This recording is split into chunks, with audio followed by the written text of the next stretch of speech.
So recently, I've been asked a question after I shared my journey from 143 kg Discord mod to the person I am today, whereby I go out, walk around with the body that I can be already proud of. Of course, that's not the end, but already better than the average skinny fat or just obese, the version of me in the past. Today, I have a core group of friends that I can rely on, and I have a tribe of young people around me. They are very motivated, highly ambitious, and we believe in ourselves that we are able to do something more, impact the world.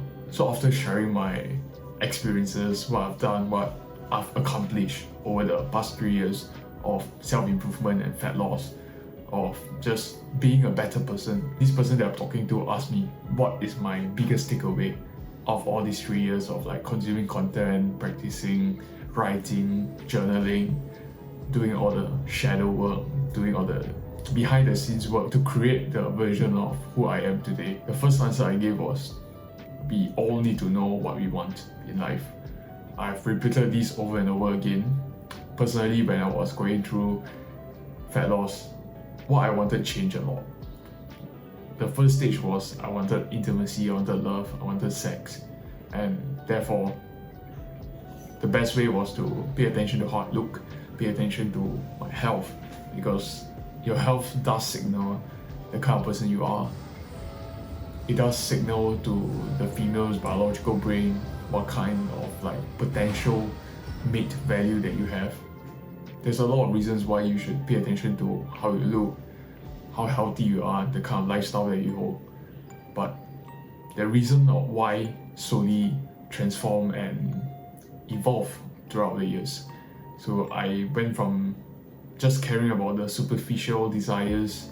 It's not really superficial, but it's more of a primitive desire to something a bit deeper. I tap into my feeling of wanting to feel important. Most humans have this, so how we get it is either through building a legacy or connect the cause and effect, the causality of life.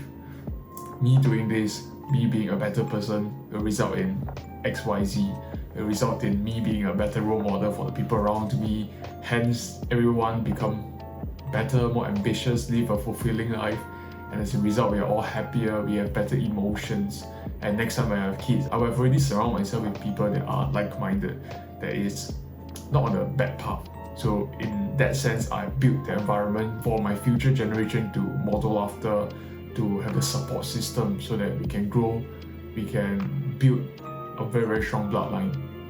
And all is by wanting to be better, wanting to be healthier, wanting to be smarter, more intelligent, be more hardworking, have a better work ethic. Basically, we build our character, we develop our character, our integrity, our honesty, how generous we are, what kind of person we are, how kind we are. And slowly, I move from the superficial desire of wanting to just look good to wanting more in life, wanting to build a strong bloodline.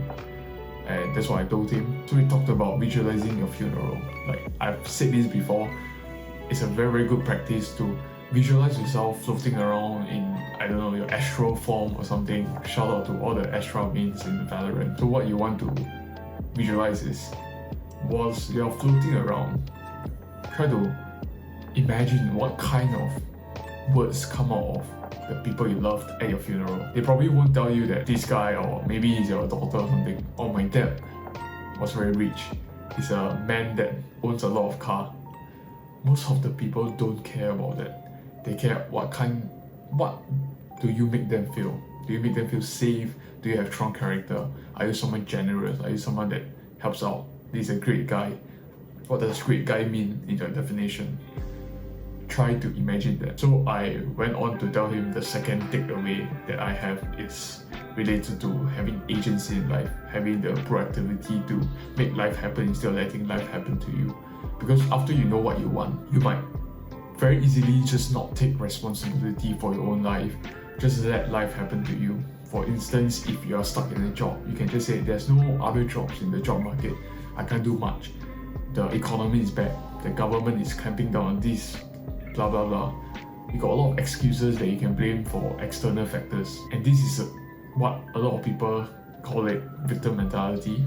It's the opposite of having agency in your life. Having agency in your life just simply means that you want to take control, be the driver of the vehicle, driving towards the destination, which is the first point, what you want. So personally, after I journal, after I know what I want, I've practiced a lot in my current environment by just being mindful.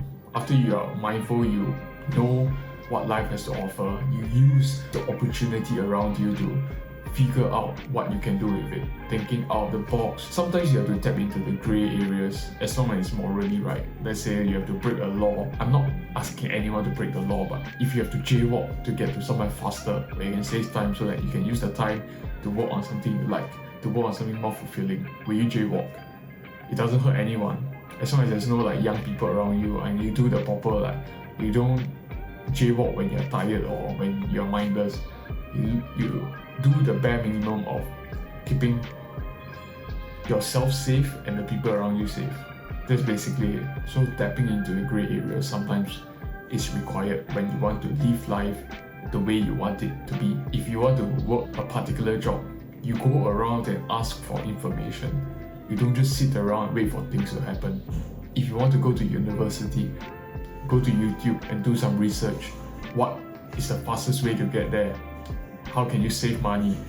Go and ask someone that is already enrolled in the university course that you want to seek for information. One of my closest friends told me this before. He learned this concept of being biased for action. This is another rule that you can pair with having agency in life.